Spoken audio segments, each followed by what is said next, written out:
بئس ما اشتروا به أنفسهم أن يكفروا بما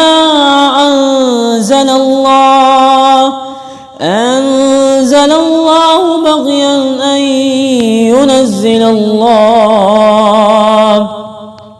أن ينزل الله من فضله على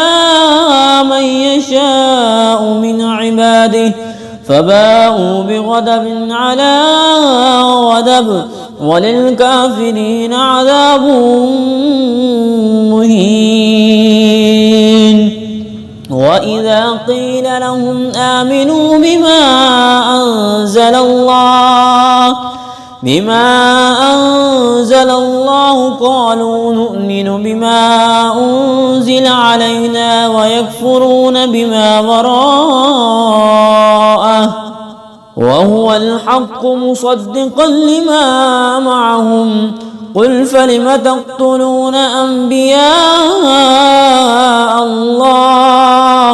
أنبياء الله من قبل إن كنتم مؤمنين ولقد جاءكم موسى بالبينات ثم اتخذتم العجل من بعده وأنتم ظالمون.